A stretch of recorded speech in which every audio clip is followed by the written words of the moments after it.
नमस्कार, मैं हूं रवीश कुमार। बहुत कम समय में पूरे देश और दुनिया की खबरों पर नजर डालते हैं, तो आइए आज के मुख्य समाचार में देश भर की तमाम बड़ी खबरों को जानते हैं। आपसे हाथ जोड़कर रिक्वेस्ट है कि इस वीडियो को आखिर तक देखना और हमें सपोर्ट करने के लिए हमारी चैनल को सब्सक्राइब करें। और आप हमारा वीडियो कहां से देख रहे हैं, कमेंट बॉक्स में जरूर बताइए। बीएसएफ स्थापना दिवस पर अमित शाह ने कहा है कि देश में मौजूद हर एक घुसपैठिए को चुन चुनकर बाहर निकाला जाएगा और सुरक्षा किसी भी हाल में कमजोर नहीं पड़ेगी।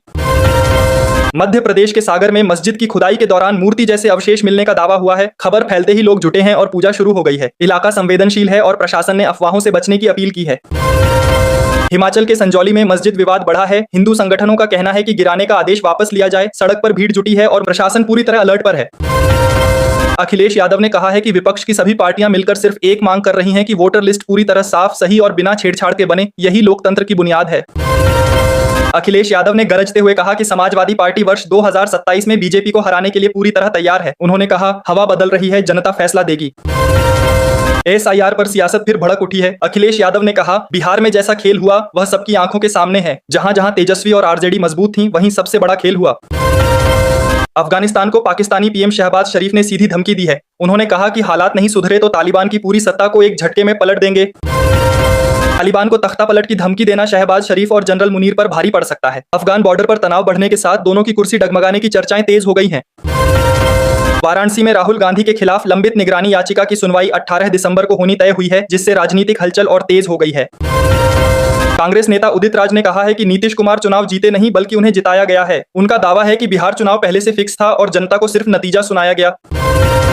तेजस्वी यादव पर चिराग पासवान ने कड़ा वार करते हुए कहा कि लालू परिवार की दूसरी पीढ़ी के पास नेतृत्व की कोई क्षमता नहीं बची है।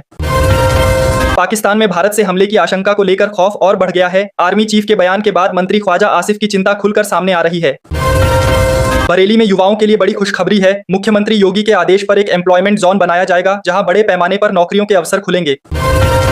उत्तर प्रदेश सरकार ने गुरु तेग बहादुर शहीदी दिवस पर 25 नवंबर यानी मंगलवार को अवकाश का ऐलान कर दिया है। इस दिन सभी स्कूल, कॉलेज और सरकारी दफ्तर बंद रहेंगे। G20 समिट में प्रधानमंत्री मोदी और ऑस्ट्रेलिया के प्रधानमंत्री एल्बेनीज की मुलाकात में रणनीतिक साझेदारी पर अहम बातचीत हुई है, जिसे दोनों देशों के रिश्तों में बड़ा कदम माना जा रहा है। 21 नवंबर से लागू नए लेबर कोड के बाद अब महिलाओं को पुरुषों के बराबर वेतन मिलेगा। सरकार का दावा है कि यह रोजगार क्षेत्र में बड़ा सुधार है। शुभेंदु अधिकारी ने चुनाव आयोग को पत्र लिखकर आरोप लगाया कि ममता बनर्जी अवैध वोट बैंक बचाने की कोशिश कर रही हैं और चुनाव व्यवस्था को प्रभावित कर रही हैं। ममता बनर्जी 25 नवंबर को बनगांव में एसआईआर के खिलाफ बड़ी रैली को संबोधित करने जा रही हैं, जिससे बंगाल की राजनीति और गर्म होने की आशंका है। ममता बनर्जी ने दावा किया है कि एसआईआर लागू होने के बाद से पश्चिम बंगाल में अब तक 28 लोगों की मौत हुई है और इसकी जिम्मेदारी चुनाव आयोग पर ही आती है। एसआईआर के डर से बंगाल में कई बांग्लादेशी घुसपैठिए खुद ही सामने आकर बीएसएफ से सीमा पार भेजने की गुहार लगा रहे हैं। हालात बेहद संवेदनशील हो चुके हैं। यूरोप में जल्द यूपीआई पेमेंट शुरू होने जा रहा है और आरबीआई ने इसे टीआईपीएस से जोड़ने की प्रक्रिया तेज की है, जिससे भारत की डिजिटल पेमेंट ताकत और बढ़ेगी। शेख हसीना की पार्टी ने गंभीर आरोप लगाया है कि बांग्लादेश की यूनुस सरकार जेलों के अंदर हत्याएं करा रही है और जेल अधिकारी मौत के एजेंट की तरह इस्तेमाल हो रहे हैं। प्रयागराज में आम आदमी पार्टी की पदयात्रा के दौरान संजय सिंह ने कहा कि युवाओं, दलितों और पिछड़ों की लड़ाई अब जनता की मुहिम बन चुकी है और यह आंदोलन रुकने वाला नहीं है। काशी की दाल मंडी तोड़ने को लेकर अखिलेश यादव ने आरोप लगाया कि बीजेपी यहां जानबूझकर कार्रवाई कर रही है, क्योंकि इस इलाके में वह कभी नहीं जीती, इसलिए बदले की राजनीति की जा रही है। तेजस हादसे पर राहुल गांधी और प्रियंका गांधी ने गहरा दुख जताते हुए कहा है कि पूरा देश पायलट के परिवार के साथ मजबूती से खड़ा है। अखिलेश यादव ने तंज कसते हुए कहा है कि जब आप दूसरों को तकलीफ दोगे तो कुदरत अपना फैसला खुद देती है। उन्होंने कहा, जीत तो सिकंदर को भी हमेशा साथ नहीं देती, सत्ता का घमंड देर तक टिकता नहीं है। सपा प्रमुख अखिलेश यादव ने पलटवार करते हुए कहा कि जिस समय सबसे ज्यादा शादियां हो रही हैं, उसी समय उत्तर प्रदेश में एसआईआर चल रहा है। उन्होंने साफ कहा, समय बढ़ाना ही पड़ेगा वरना जनता नाराज होगी।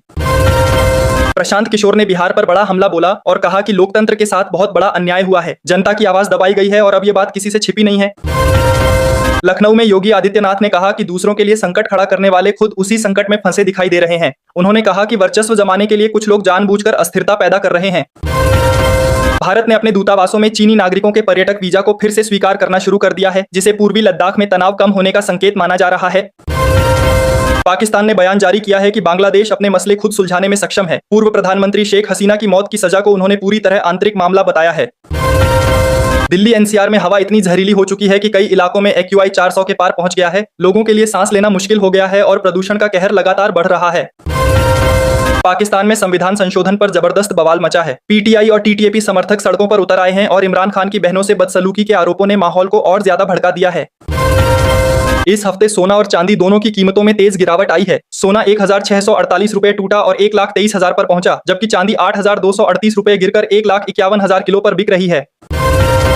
मुख्यमंत्री विष्णुदेव साय ने कहा है कि मोदी की गारंटी के तहत सरकार जल्द ही 5,62,000 भूमिहीन मजदूरों को हर साल 10,000 रुपए देगी और इसके लिए तैयारी अंतिम चरण में है। इस हफ्ते शेयर बाजार में रिलायंस और एयरटेल सबसे बड़े गेनर के रूप में उभरे। दोनों कंपनियों की मार्केट वैल्यू में करीब 73,000 करोड़ रुपए की बढ़ोतरी दर्ज की गई, जबकि टॉप 10 कंपनियों में से 7 की वैल्यू कुल मिलाकर 1,28,000 करोड़ रुपए बढ़ी है। तमिलनाडु विधानसभा चुनाव को लेकर कांग्रेस ने सीट शेयरिंग के लिए अपनी कमेटी गठित कर दी है। पार्टी ने साफ किया है कि वह चुनाव डीएमके गठबंधन के साथ ही लड़ने जा रही है। एक्टर विजय की पार्टी के साथ गठबंधन की अटकलें पूरी तरह खत्म मानी जा रही हैं। झारखंड में मौसम बदलने के संकेत दिखाई दे रहे हैं। 23 नवंबर से बादल छाने की संभावना जताई गई है। न्यूनतम तापमान लगातार बढ़ रहा है। सुबह और शाम ठंडक महसूस हो रही है, जबकि दोपहर में धूप की तपिश भी तेज हो गई है। जेपी नड्डा ने कांग्रेस पर बड़ा आरोप लगाते हुए कहा है कि पार्टी ने सरदार पटेल के योगदान को जानबूझकर दबाया। उन्होंने दावा किया कि भाजपा ने ही पटेल को वह सम्मान दिलाया जिसके वे हकदार थे।